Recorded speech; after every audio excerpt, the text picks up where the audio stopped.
बीडमधील संतोष देशमुख हत्या प्रकरणाबद्दल एक बातमी। आरोपी विष्णू चाटेने स्वतःचा मोबाईल नाशिकमध्ये फेकल्याचं पुढे येत आहे। नाशिकमध्ये मोबाईल फेकल्याचं ठिकाण विष्णू चाटे अजूनही सांगत नाहीये। तपास यंत्रणांना अद्याप विष्णू चाटेचा मोबाईल सुद्धा सापडत नाहीये। फेकलेल्या फोनवरूनच चाटेने वाल्मिक कराडला फोन केल्याचा संशय आहे। फोनवरून चाटेने कराड आणि आवादा कंपनीच्या अधिकाऱ्यांचं बोलणं करून दिल्याचा संशय आहे।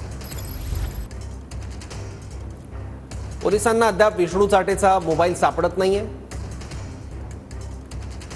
आरोपी विष्णू चाटेने स्वतःचा मोबाईल नाशिकमध्ये फेकल्याची माहिती आहे। नाशिकमध्ये मोबाईल फेकल्याचं ठिकाण आरोपी विष्णू चाटे पोलिसांना अजूनही सांगत नाहीये।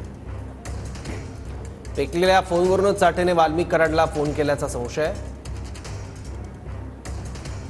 चाटेने त्याच फोनवरून कराड आणि आवादा कंपनीच्या अधिकाऱ्यांचं बोलणं करून दिल्याचा संशय आहे। याच फोनवर कराडने आवादा कंपनीकडे खंडणी मागितल्याचा संशय आहे।